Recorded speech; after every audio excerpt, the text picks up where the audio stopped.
Okay, 61C, let's get going. Okay, let's see people trickle in a little bit.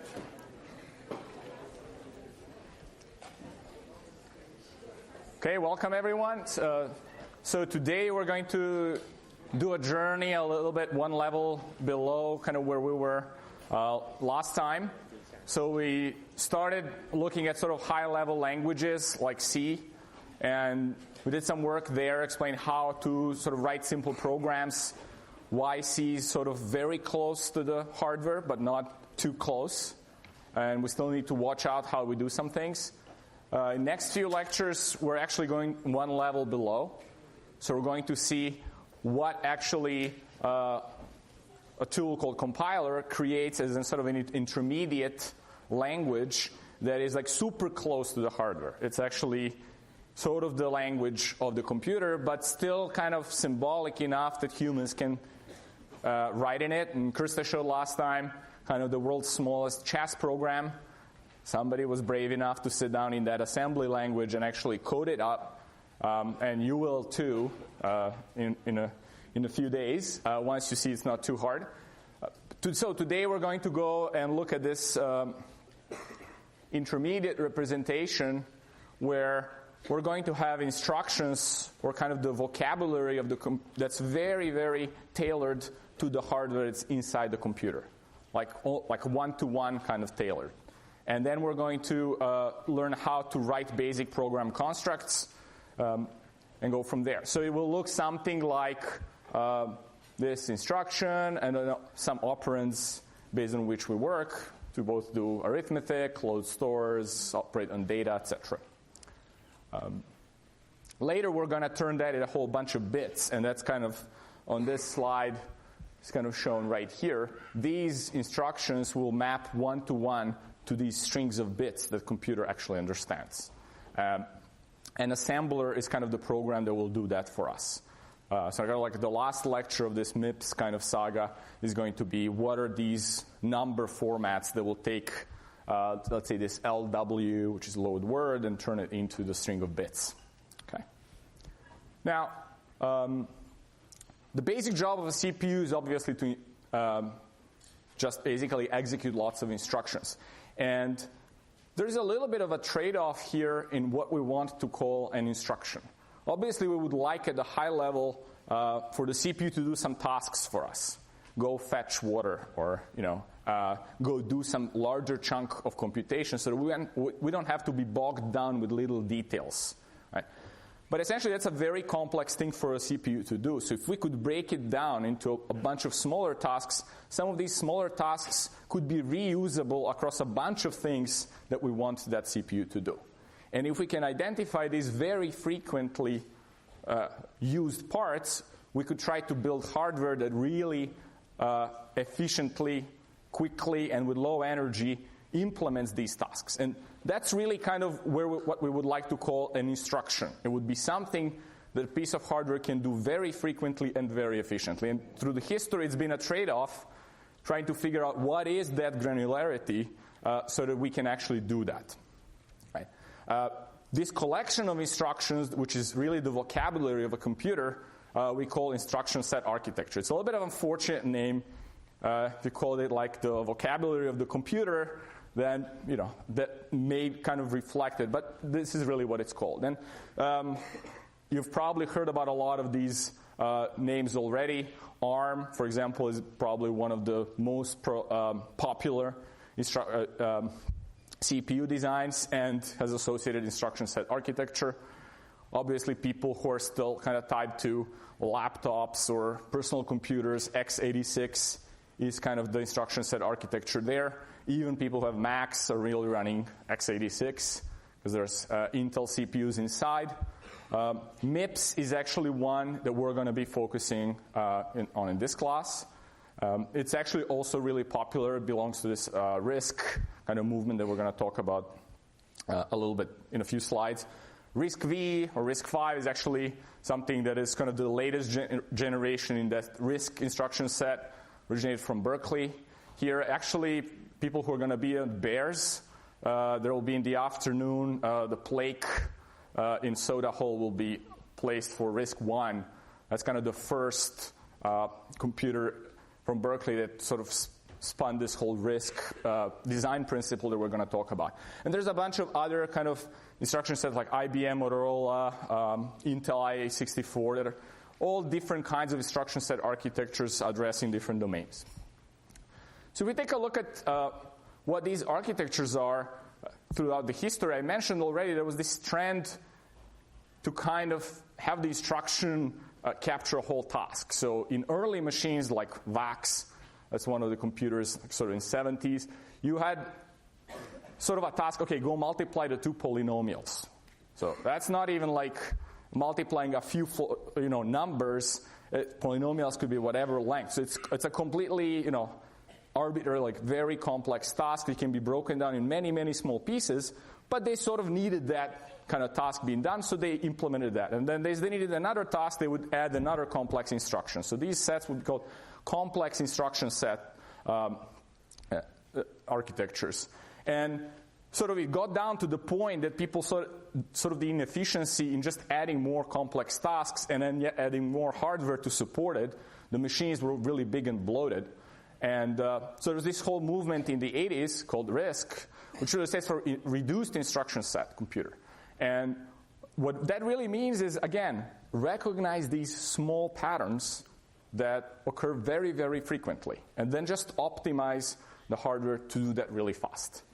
With that small footprint, the energy will also come to be very manageable, so you're going to get both energy efficiency and speed from that architecture. And then once you've identified these really small chunks, these tasks, let software create compositions of these tasks, of these small instructions, to build bigger and more complex things to do. So, and so as you'll see on kind of the MIPS example, which is one of the first RISC machines that came out, the instruction set kind of fits on one page. There's like that many. And the number of registers that we're going to use. So it's very, very manageable and simple, but you can do great things even today with them. Okay, so MIPS, as I said, was sort of one of the first semiconductor companies actually that went out and built one such processor and commercialized it. And actually we'll see they're popular even today. I'll show you some examples of that.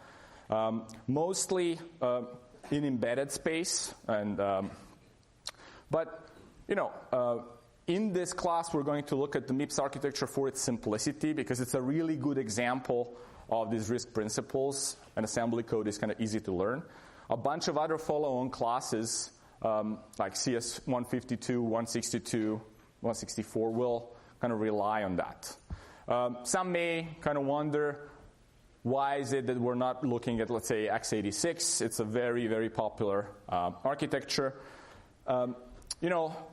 X86 sort of started like this complex instruction set, and then they were trying to chop it up and simplify it through microcode to try to get it to run faster.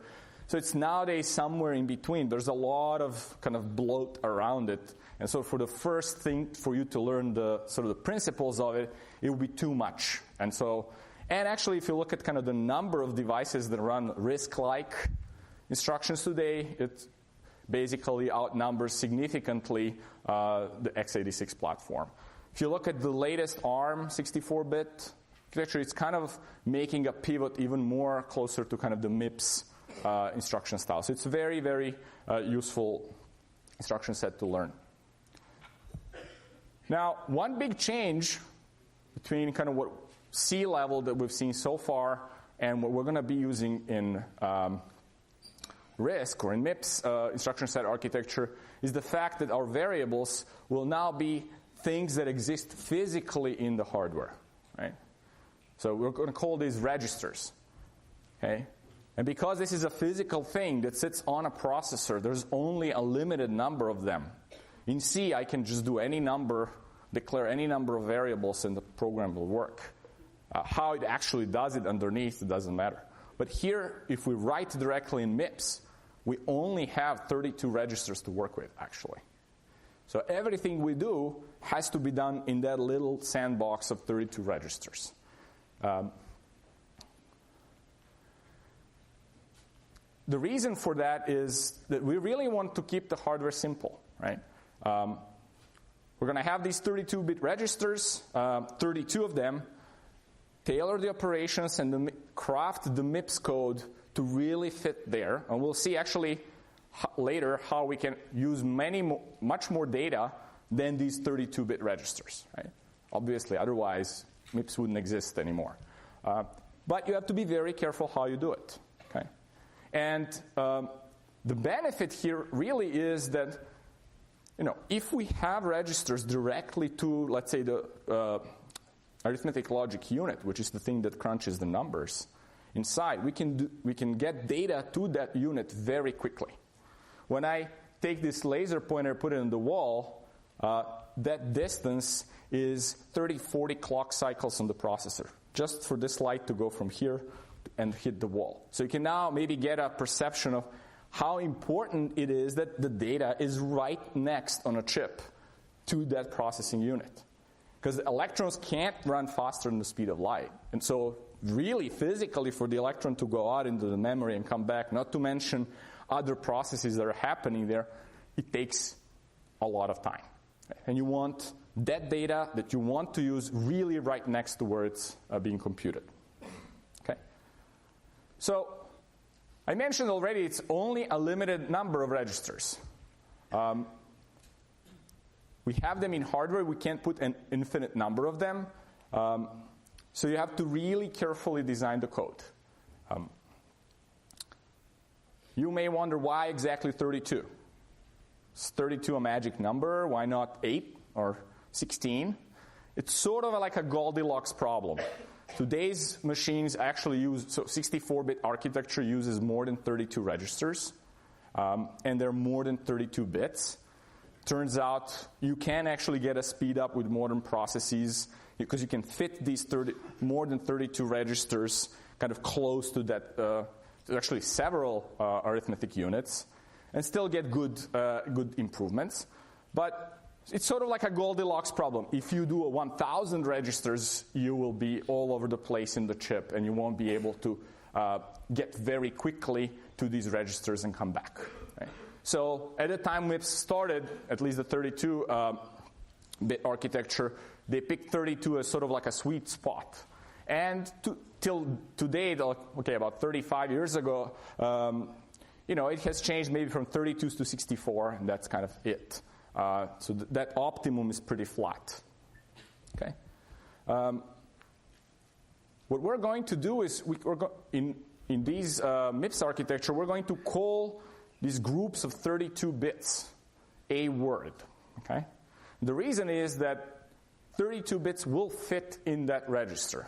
Each of these 32 registers has 32 bits.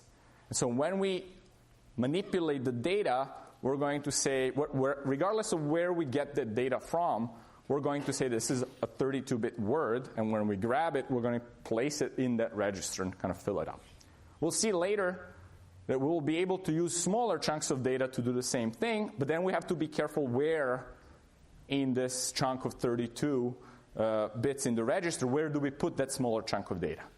But nominally, by default, we're going to say, okay, we grab a word and we populate the whole register with that word. Okay. Now, with 32 registers, we could just call these registers, 0 to 31. And depending which school you go to, you may be more inclined to call things with letters or numbers.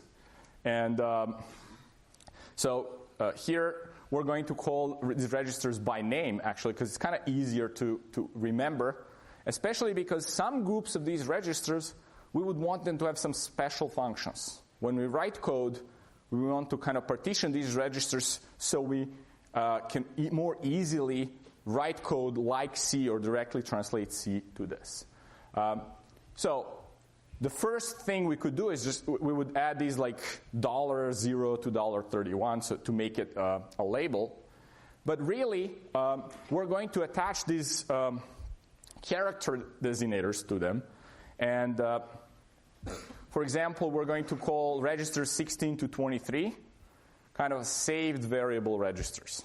So this S in front will remind us that this is sort of, these registers will store values that are sort of like variables in C.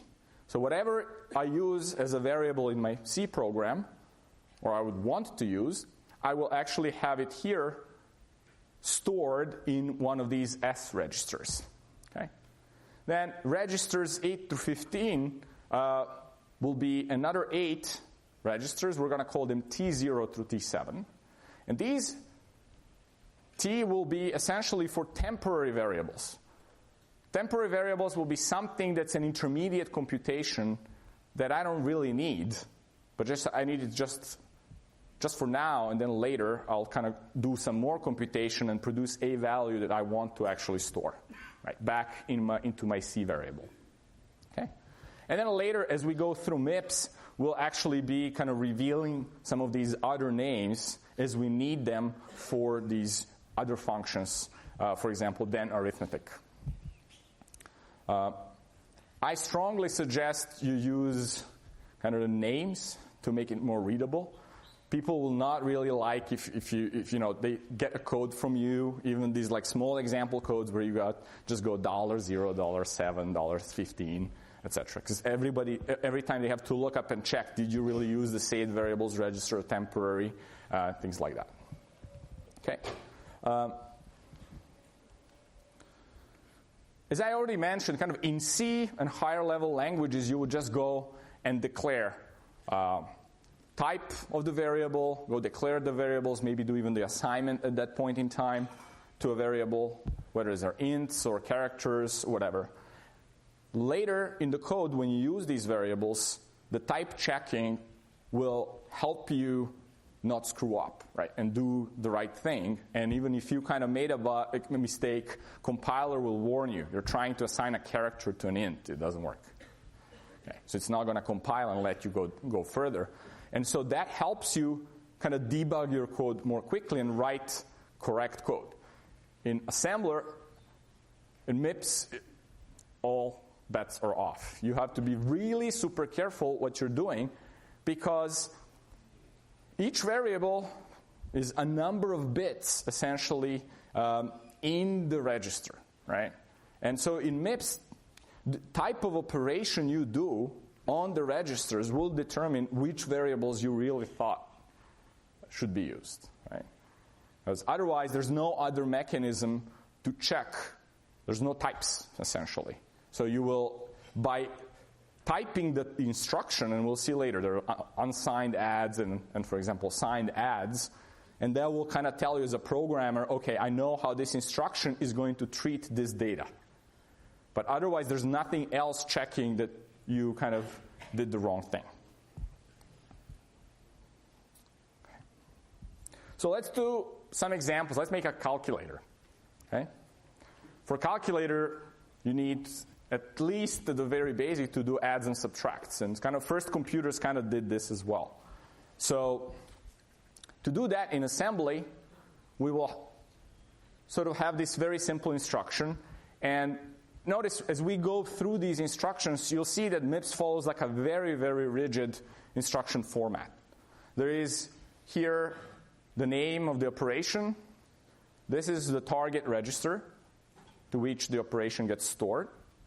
These are the registers for the operands. So if we looked at this code, in MIPS I would write like this. So add $S0 for the target register, S1 for one operand, S2 for the other. In C, that would just be A equals B plus C. Right? A will be read from S0, B from S1, and then C will be read from S2, or will be stored in S2. Okay? Now, a subtract in assembly will kind of do the same thing. It has the same order. Instead of the add operand, we use the sub. And then S3, again, is the target. That's the same as D. S4, same as E. And then S5 would be the same as F. Okay, so now we have a calculator. We just type this in assembly, and that's it. Now, how do we do this?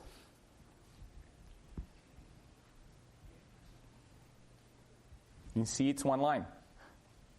Oh.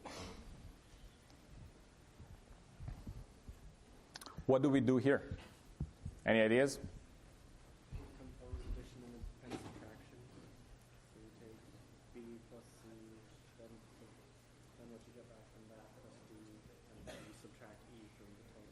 Okay, so the idea is decompose, right? So we can do pairwise addition, and then we do the final subtraction, because I only show you how to do the add with 2 operands, right? So that's exactly what we're going to do. So if you break into multiple instructions, let's say the first one will be add, and then notice this thing, okay? We have S1, so the S registers will be assigned to our variables. So let's say S1 will be B, S2 will be C, S3 will be D, S4 will be E. But I'm not going to assign this temporary add, so B plus C, I'm not going to assign it to any of the S registers. Okay, because the S register is sort of my program variable. But this is an intermediate kind of temporary computation. So I'm going to actually assign it to kind of a temp, and that will be one of the T registers. So in this case, let's say it's $T0. And then I'll keep going. So I'm going to do then T0 with S3. So that will be, this is T0 now with D. And then the last one, subtract that T0 from, or S4 from T0. Right? So that will be this piece over here. So, yeah. Yeah, I was just kind of wondering why you needed like a subtraction or like even later like a multiplication or division. Why couldn't you just do them all like with addition? How would you do it? So the question is, why don't we just use the addition? Like the opposite. So how would you create an opposite? So there will have to be, it's a great question. So the question is like, why don't I just create second complements, right, of the thing and then just keep adding? Because I could take a number, do a second complement of that number, and then add them, right? That's with ints, right? So for that, here I would need kind of to complement it, right, and add 1. And that will be a few more instructions.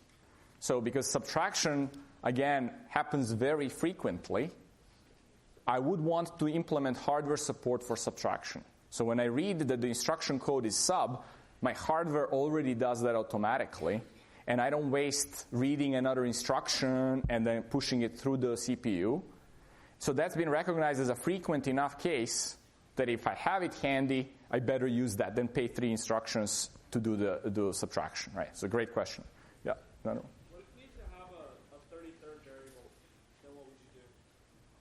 Okay, that's a great question. We're going to revisit that. So the question is, what if you need 33 variables? I have this long expression as 33 and it's just not cutting it, right? We'll actually see that in a few slides, how we can have 3,300,000 variables if we want to.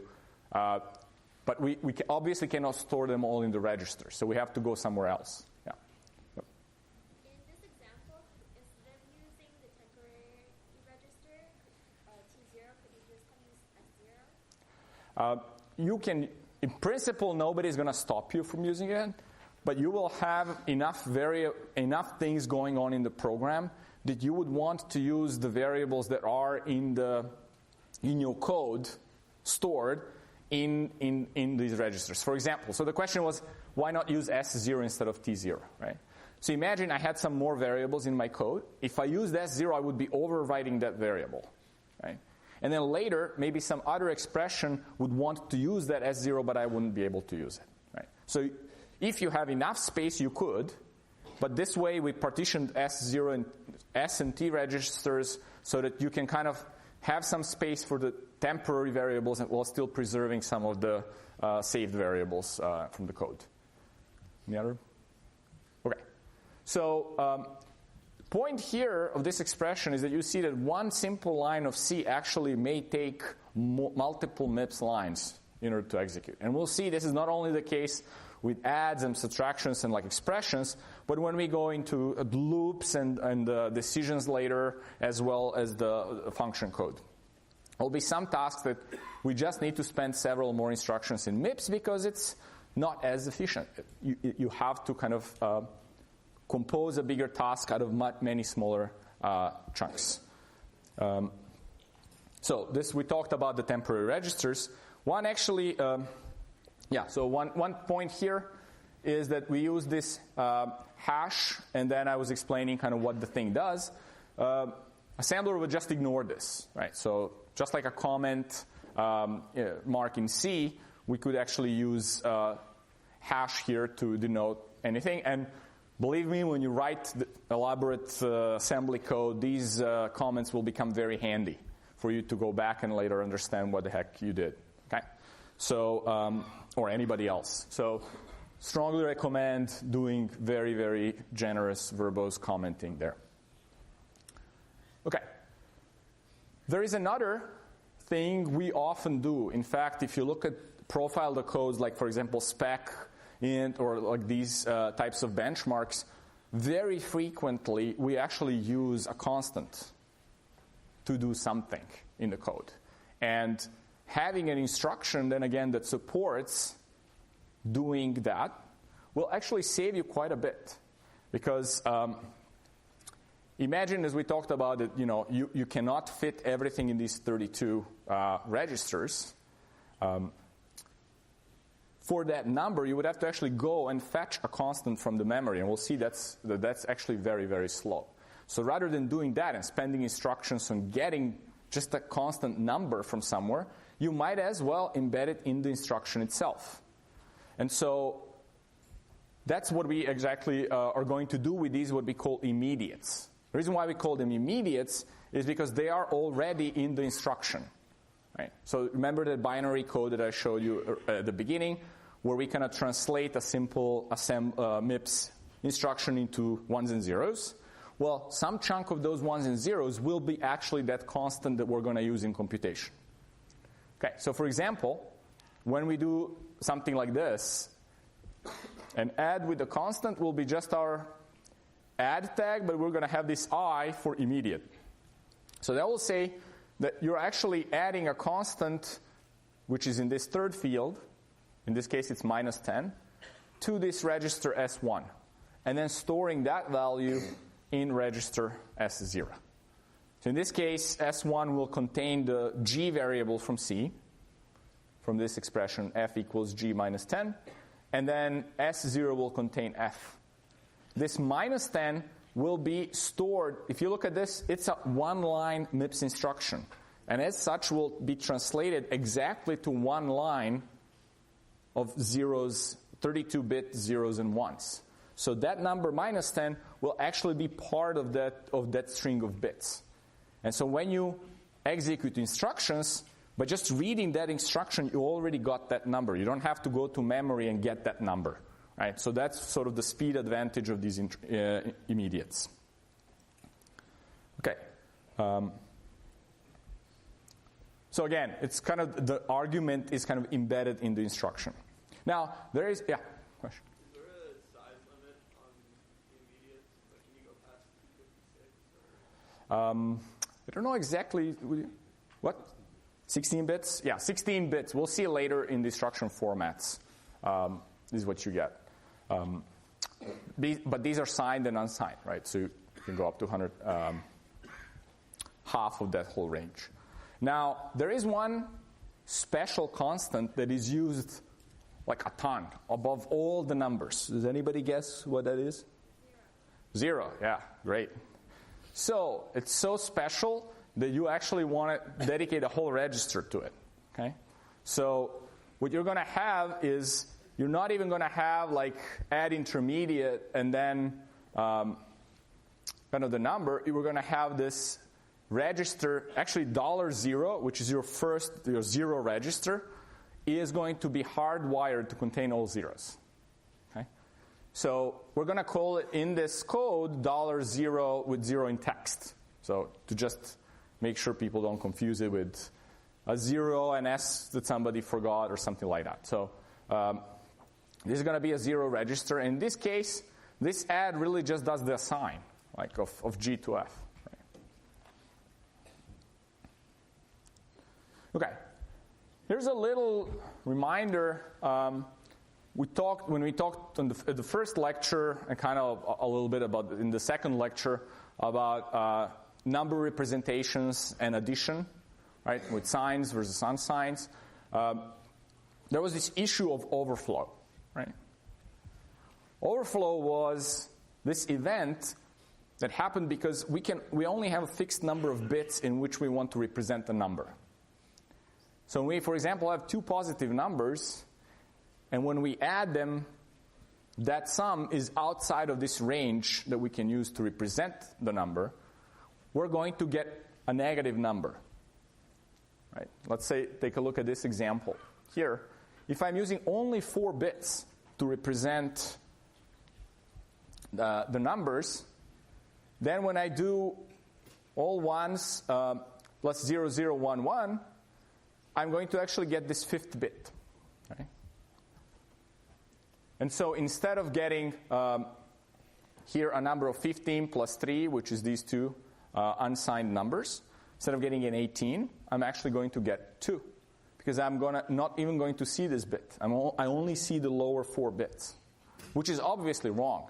So something needs to react in the system saying, wrong, I hope my wallet was increased by $3 and not like decreased by 13. So something needs to happen, and usually different systems react differently. On computation, they throw an exception and say something happened here.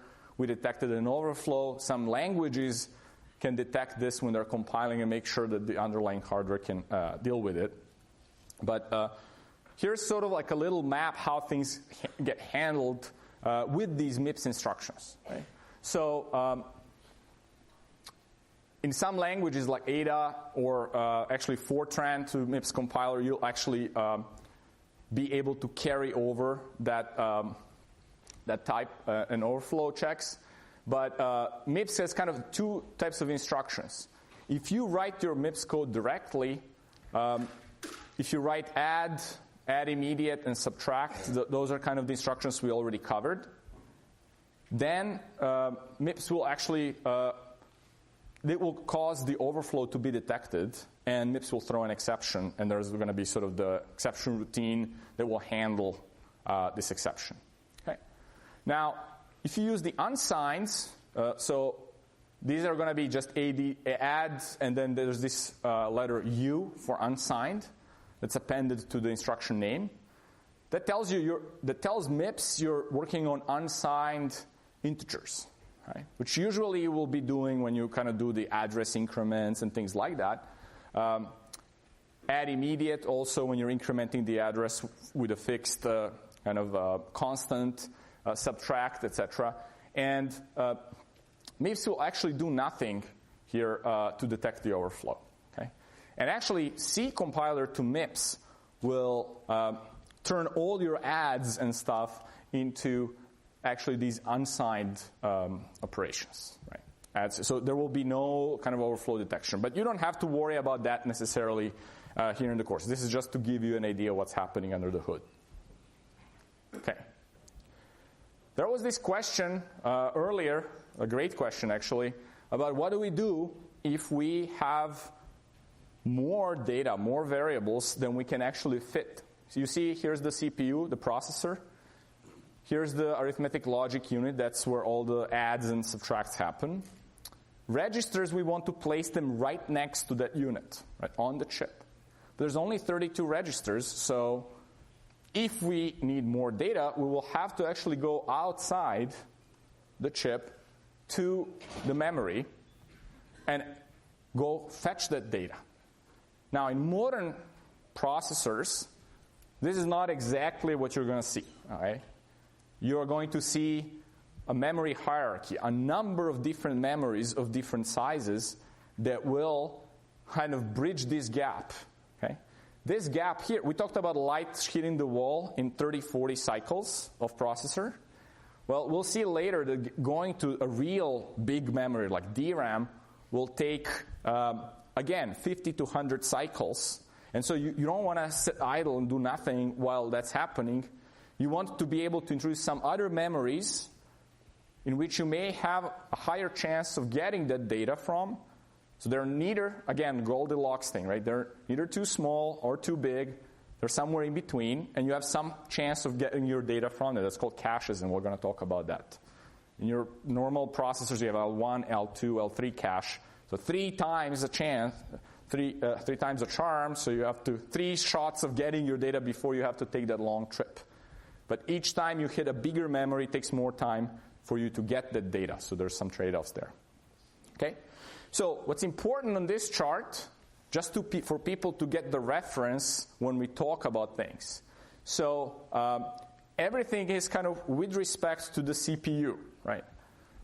Write data stores data to memory, right? And then you kind of read data, you're loading from the memory. So from the memory to the CPU. Right? And so that's what we're going to use load and store commands in MIPS. So store would mean store to memory from the processor. Right? Not store to the processor from the memory.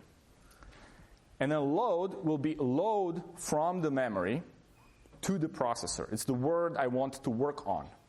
And once I'm done working on it, I'm going to store it back to memory. So just get this kind of concepts, because we're going to use them a lot. And then, again, our program is not going to be a few lines either, right? So we will have to actually store the program itself in the memory. And again, because we want to do things fast, we will also have kind of instruction cache, which is our little memory on chip that will store some portion of the program, and then we're going to be getting some more as we go. Right, we're going to kind of talk about that. So in memory, you hear kind of like, okay, my laptop has 8 gigabytes of memory, yours has, or my phone has 16 or 10. So byte is kind of a chunk of information. In these cases, we refer to it as 8-bit chunk. Right? 32 bits for a lot of things is just too much data. If I work on characters, I'm not going to want 32 bits. I want to operate on smaller chunks of data. And so people throughout the years have sort of looked at this 8-bit chunk of data, name it byte, to be sort of the smallest useful chunk of data that one would use. Nibble is kind of half a byte. Sometimes that's useful too, but really a byte is something we want to kind of look at. And so we say our memory has, let's say, 8 gigabytes. But we can fetch that byte from the memory, but because that operation is kind of expensive, usually you fetch more. Okay? And because we have 32-bit registers in our CPU, instead of going and fetching a byte at a time, which we will also have some instructions for, just in case, we really will go and just fetch a whole word from the memory. Right? So one word is 4 bytes. Right? It's 32 bits, is 4 times 8. Now, memory addresses are really in bytes, right? So for me to fetch the word, I actually have to increment the memory not in increments of 1, but actually increments of 4, right? So the way memory is going to be organized is sort of like this, right? Where you start from, in this row represents 32 bits, right? So 4 bytes. In MIPS, this is something for you to kind of remember. We named these bytes 0, 1, 2, 3 from left to right. Okay, and that's called big endian. Okay? There are machines that are called little endian, and those machines start numbering from 0 here. They go 0, 0, 1, 2, 3. So if you're using byte load instructions, or just even loading the whole word, you want to know from where you're starting. So in MIPS, 0 will kind of mean the address of the leftmost byte in the word. Okay? And then 4 will be the next word. So when we go here, we want to fetch this next row, which is 32 bits. The address of that word will be 4. Right. Okay, any questions about this? It's kind of a tricky one, yeah? So is this like a pointer to an array or something like that? Or? Exactly, and we'll see, yeah, so the question is this a pointer to an array? Exactly, it's because of the address of that word in this memory array. And we'll see which instruction, in the next slide, which instruction we're going to use to do that. So now we're doing transfer from the memory to the register, right? So what instruction are we going to use? What's the name? Load, right? We said from memory to the registers, we're loading from the memory. So we're going to use load. And so let's say we have this C code. We have an array. It's a 100-element array. Obviously can't fit in our registers, right? And I want to do a computation where I increment G, which is my C variable, or my H, by a third variable in the array. Third integer, or fourth integer in the array. Okay. So we're going to use LW. LW will be a shorthand for load word in MIPS. Right? And so the way we're going to use it is sort of in this format. So it's load word. T0 is going to be our temp register. And this register will get this value A3. And here's how it will get it. We're going to use S3 as a pointer. Right, so the content of the S3 register will be a pointer to the beginning of this array in the memory. So remember in the previous slide I showed row 0, row 4, etc. So that address, 0, 4, 8, 16, etc., so that memory address will be the content of this register S3. And then we're going to add an offset to that content. In this case, we're adding an offset of 12. Okay? This offset is in bytes. So does anybody know why we're adding 12 bytes of offset to the base? Base points to A of 0, right? A of 0 is my first integer. It's a 32-bit value, right? So it's the first integer in the array. Why are we adding an offset of 12? Yes? You have to add the size of 3 words. Okay. 4 bytes each. Why a word? So the answer was you have to add the size of 3 words. So why a word?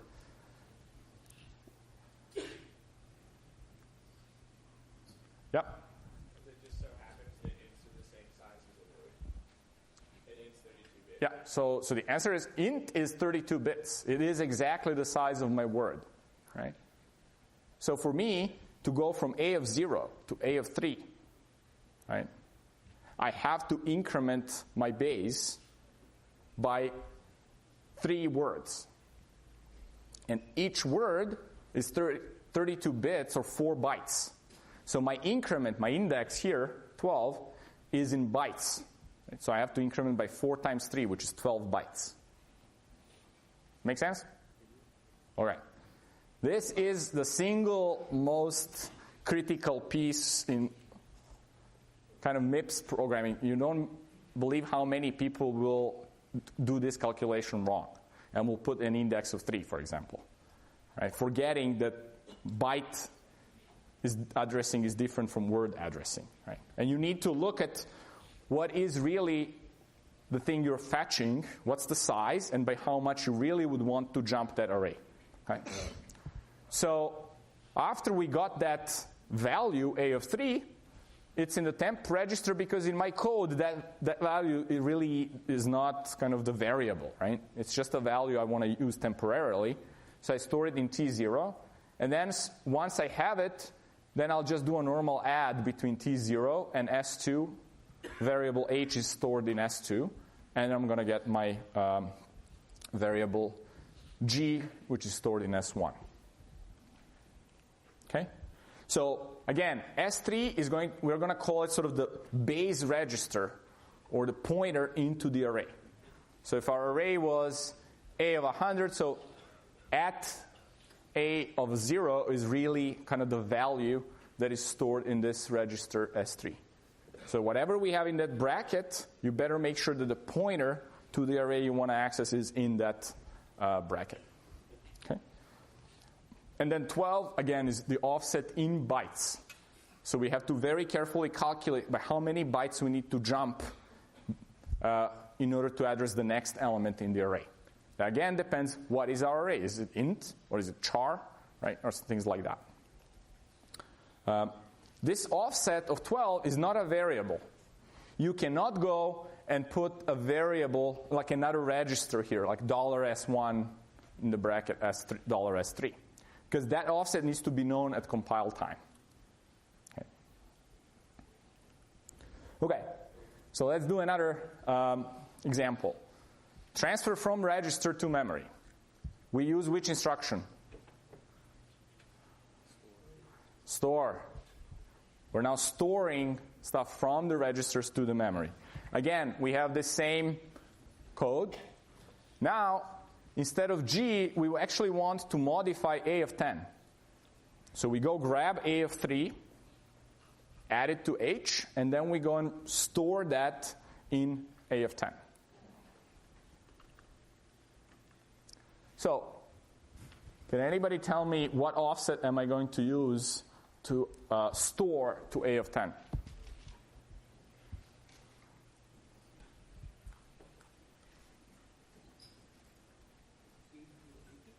Hmm? 80? Why? So the one answer is 80. Why 80? What offset did we use for A of 3? 12, right? So what should we use for A of 10? 40. 4 times 10. Because 4 bytes is in a word, right? That whole word I'm counting 0, 1, 2, 3. Then the next word is 4. 4, 5, 6, 7. Then the next word is 8, 8, 9, etc., right? Okay. So that's what we're going to do. First load, we know that. We're going to add. Okay, that's all the same as before. And now we're going to store. And again, in this store, this value that we computed that's in T0, that was our H plus A of 3. Now we're going to store that value into the base incremented by 40 bytes. Okay, that's now my A of 10. Okay, and now I get value T0 stored in that location. Yeah? Nothing. You will overwrite it sometime. I mean, you don't lose the value. It's still in the register. And if you can, any other piece of code down there, like any other follow-on instruction, will probably use it for something. Usually registers, depending how it's done, you will sort of physically overwrite the register with something you want to. Yes. Yes.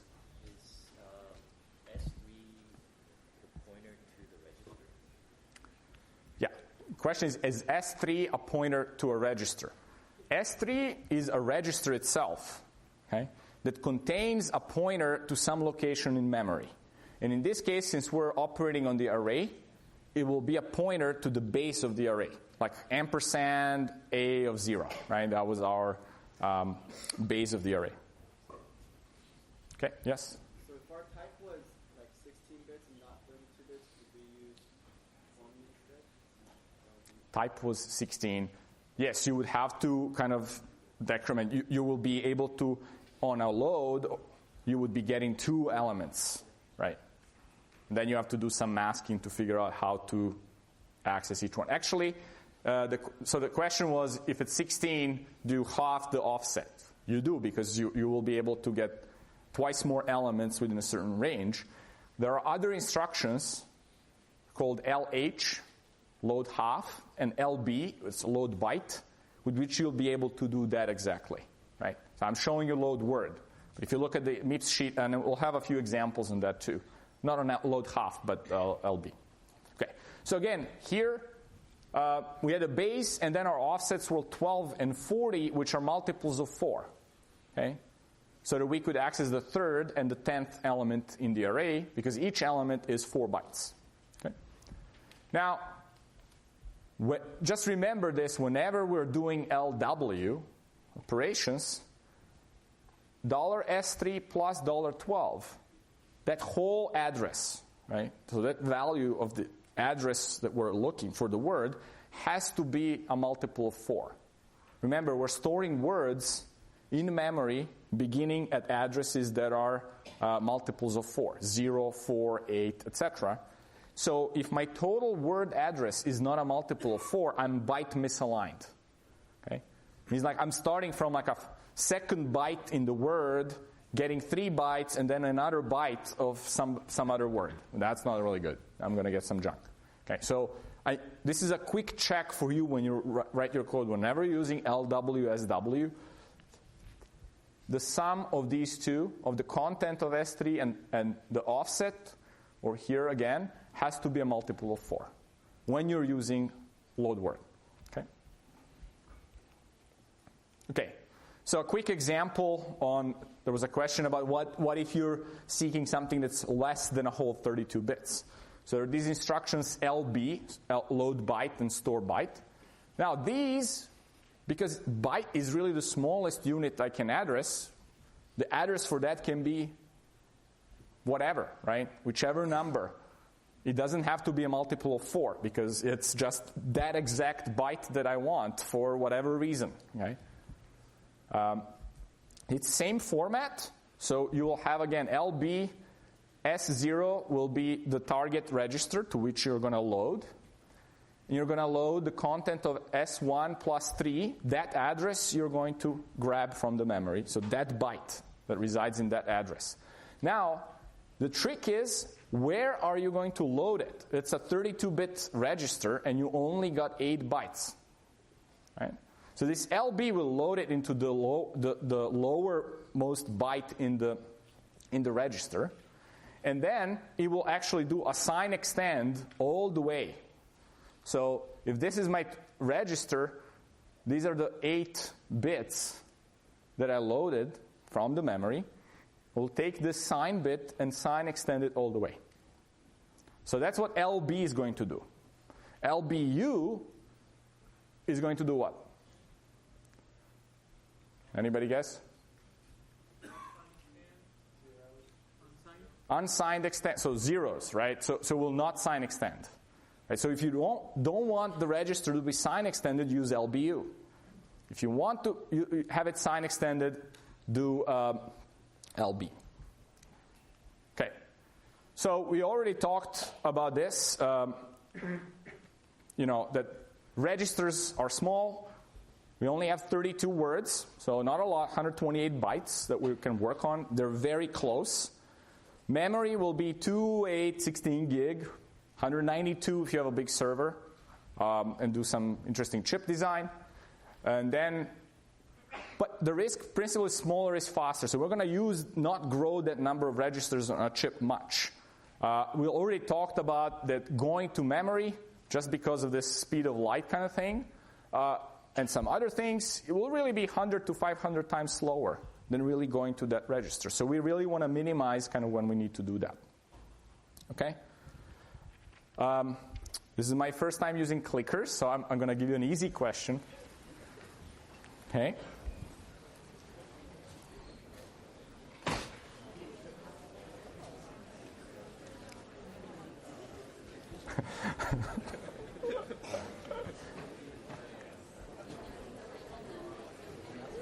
Okay, I'm going to start the poll.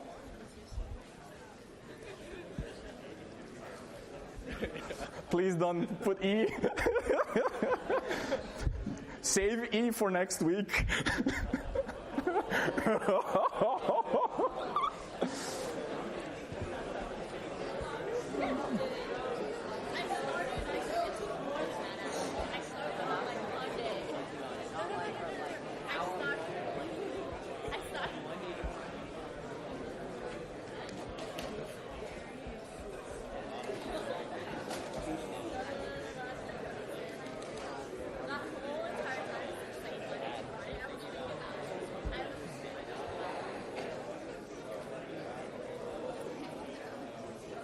Okay, seems like we're kind of saturated here, so I'm going to stop it.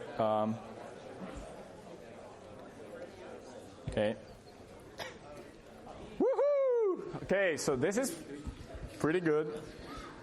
As I said, and I wanted to kind of mention that at the Administrativia thing, but I mentioned again there, homework 1 is out, and so please get started.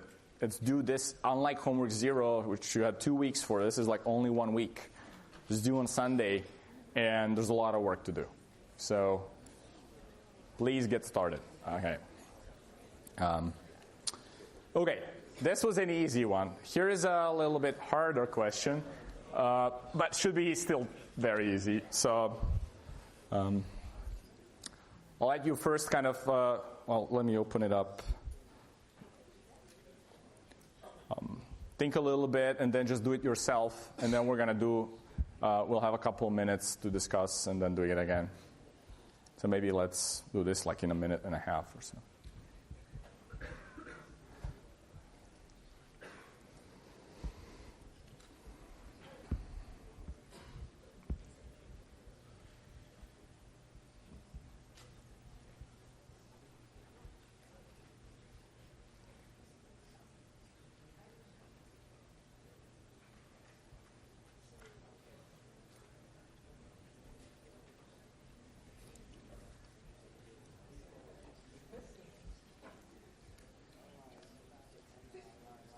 Please, by yourself, so that you'll have some chance later. Let's just check your own kind of understanding.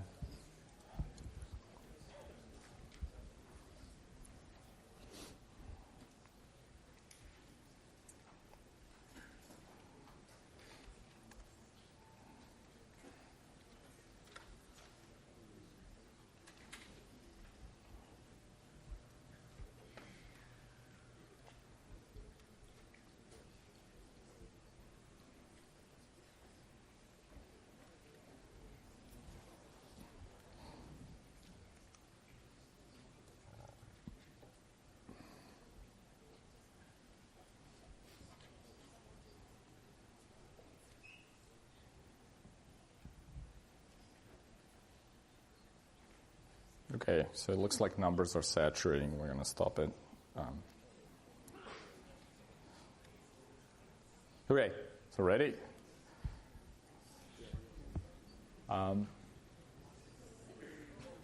So at this, so two contenders, right? Why don't you talk to your peers a little bit, and let's say a minute. We're going to do it again.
Okay, let's get a few more votes.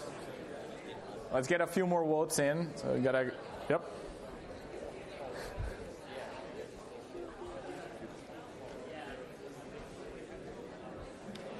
We want to get above 300. Come on. A few more. Okay.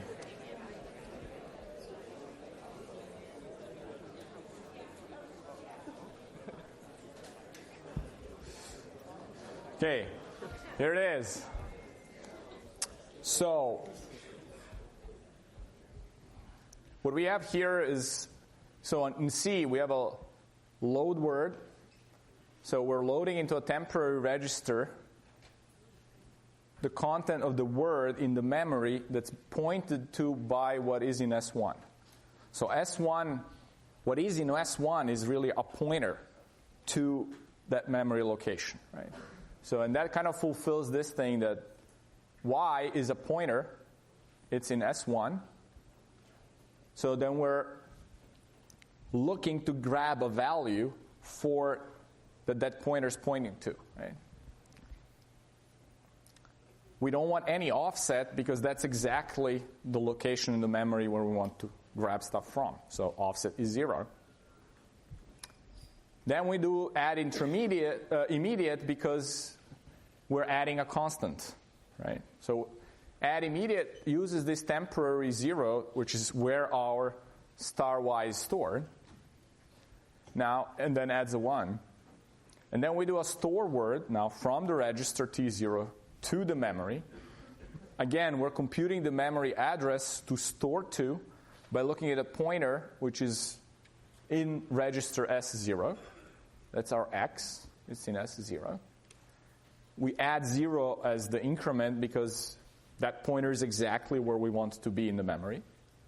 And then we store T0 there. Right. I'm not going to go through some of the silly answers like this one where it's just a confusion between load and store kind of direction. This between base. But this one maybe is worthwhile talking a little bit about. Some people maybe selected this because of the confusion about what the pointer is, right? Or what star X is versus just X. So X, it really contains the address where we want to store that value in the end, not the value itself, right? So we cannot adding to X means we would just change the address where we want to store by 1. We would move it out of where we really wanted it to be. Right? Okay. We have a bunch of things to kind of go into. I'll go as far as I can do it, and then we'll continue in the next class. Apart from these, so what we did so far were kind of some of the arithmetic operations, right? Add, subtract, signed, unsigned. Then when we ran out of registers, we kind of used load word, store word, load byte, store byte to kind of fetch some more. But we'd like to do some other things as well. And part of the whole MIPS ISA are also these logical instructions. Logical instructions allow you to do bit-by-bit logic operations. So take a 32-bit word in one register and another 32-bit word in another register, and you can do bitwise logic operation. For example, bit-by-bit AND, which is very useful when you're trying to create a mask of bits that later you can use to modify only a select portion of the whole word for whatever reason you want to do it. Let's say you want to operate only on some byte in the word. You'll first create a mask that kind of covers with ones just that piece and then do operations on that. So some of the here are AND, bit by bit OR, bit by bit NOT. That basically inverts every bit. So we talked about possibly inverting stuff and then adding for a second complement. So you could use that. Shift left and shift right will be SLL, SRL. SL is for shift left. This thing here says shift left logical. And we'll see what the difference between that and kind of the arithmetic. So shift right logical instead of arithmetic. So we're going to see what those differences are. So in logic shifting, the instruction will go something like this, like SLL, S1, S2, 2. And what this would mean is that S1, which is always our target register, receives S2 shifted by 2 bits. Okay, shifted left by 2 bits. So if I shift left by 2 bits, what comes into these other 2 bits? Anybody have any idea? Zeros, right? In the shift left logical, we would insert zeros on the right. So if we had a number that looked like this, 0002 hex, means binary, it would be this, with this 1 0 in the end. When we do SLL by 2, we're going to insert these 2 zeros right on the right side. What operation is this equivalent to? What arithmetic operation? Yeah, so the answer is times 4, right? We've turned a 2 into an 8. Right, so 2 is here, now it's 8. So shift right, logical, will shift the whole word right and insert bits from the right. What bits? Anybody? Zeros. Right. Now, zeros wouldn't really kind of care about what was the sign of that number that you were shifting, right? Remember, this is done on registers. You could have a signed or unsigned number in that register. MIPS doesn't care. It will do happily this shift right logical and mess up your number if it was sort of a signed number, right? So for that reason, it is arithmetic shifting, where if you're shifting right by n bits, you want to preserve the sign, right? And therefore, you would kind of do this, for example, minus 2510, 2's complement will be this. And then when you do the shift, let's say we do this instruction, SRA, shift right arithmetic. We want to store in the same register its own content, but shifted by 4 to the right. Right? So we would get a number like this. Now, keep in mind, we would actually preserve the sign here as we're shifting. Okay. Fortunately, this number is not going to be the same as dividing by 2 to the n, right? Because in C, the arithmetic semantics of division should kind of round up towards 0. So you got to be careful when you do these things and relying that it's actually going to give you a divide operation. Okay, we're going to, in the remainder, just start on computer decision making, because what we've done so far, we kind of built a calculator, right?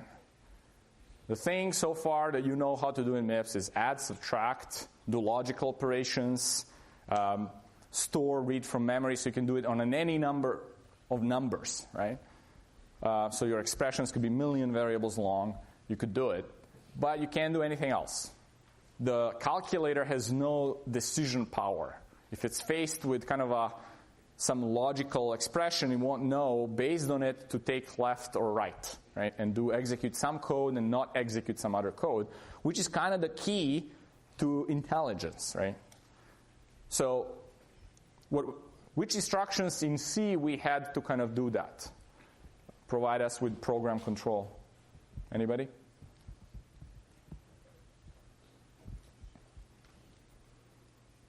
We could do it add, subtracts in C too, but there were some other things that we did that allow you to kind of control how the flow. Yeah. Yeah. If, for example, even if would be great, right? If else is even better if you have something else to do, right?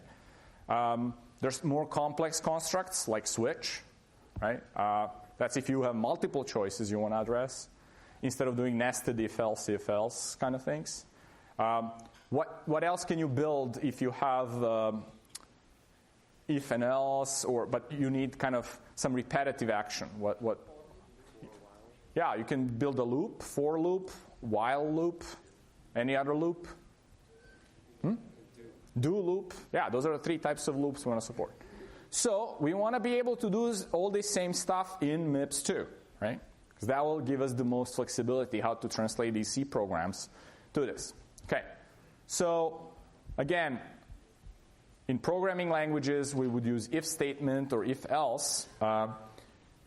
In MIPS, we will, in the most kind of rudimentary MIPS, we would use branch if equivalent. So, and what this instruction does, it compares register 1 with register 2. Did I have register? Yeah, okay. Register 1, register 2. And then, if they are equivalent, it will jump, okay, to this label L1. Now, what is L1? Let me see if I have an example here. Okay, I don't. We have it on the next slide, but every MIPS instruction, in front of it, you can put a label. Okay? Label colon and then the instruction. This really is just for humans to kind of know what is where in the code. Every line of MIPS code will actually have an instruction address associated with it. Because as the program is in the memory, you will be going from one instruction to the next by going from one instruction address to the next. We'll see later how that happens. But for us humans, we don't care about these numbers. You don't use all of these addresses of instructions, but you want to maybe occasionally jump to a particular place. And so you will, somewhere else in the code, label some instruction, L1 colon, that instruction, and this branch or equivalent will actually take you there if this condition is true. Okay?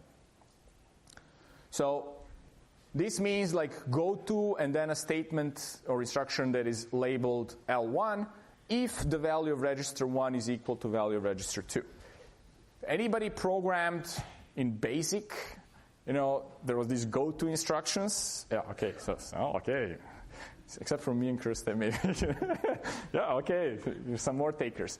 So yeah, BASIC would have this. I think as Dan would call it in previous classes, you can also do this in C, what we call stank C. For C that stinks, because it's really, go-tos are really bad. You have to kind of track where you jumped and how then you're going to pop back from there.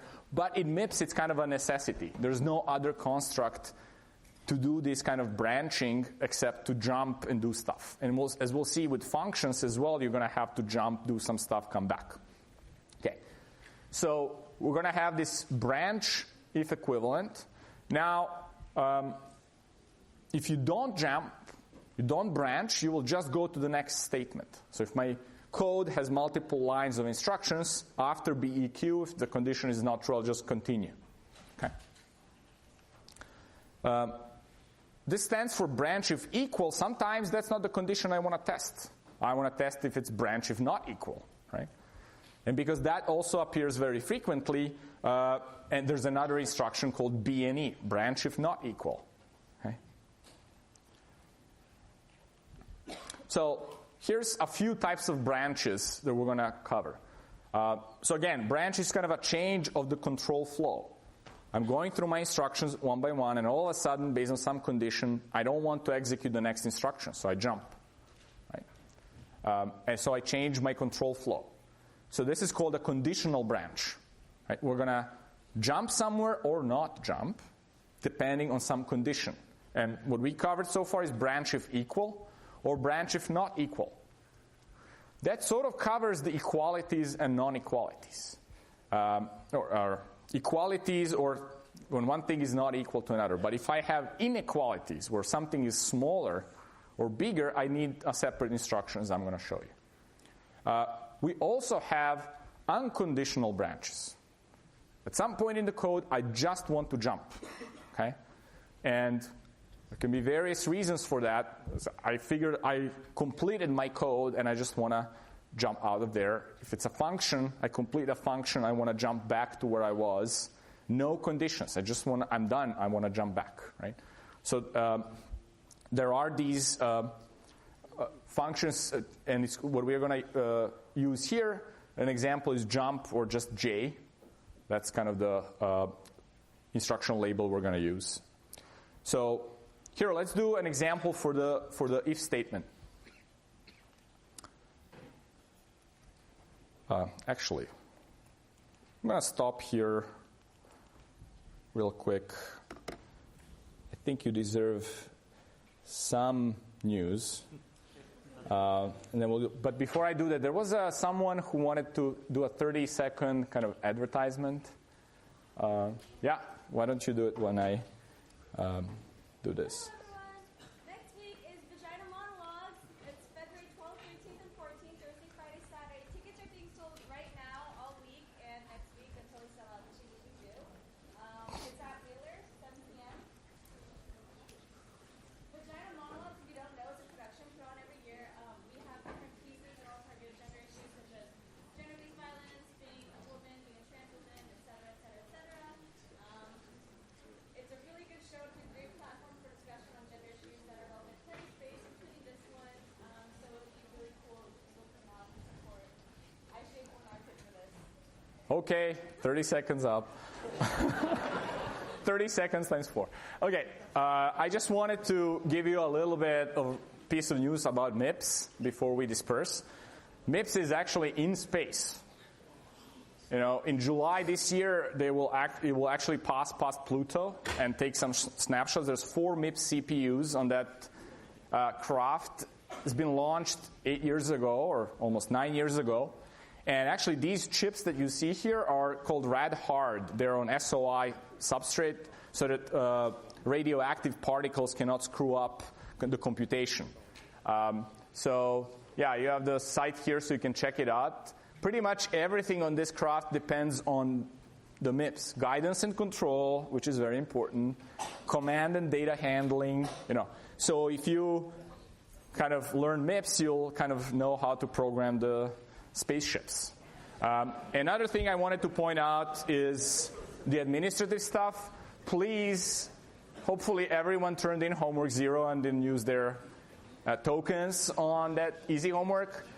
This one is due on a Sunday. Please get started, okay? And we'll do the branches next week. Thanks.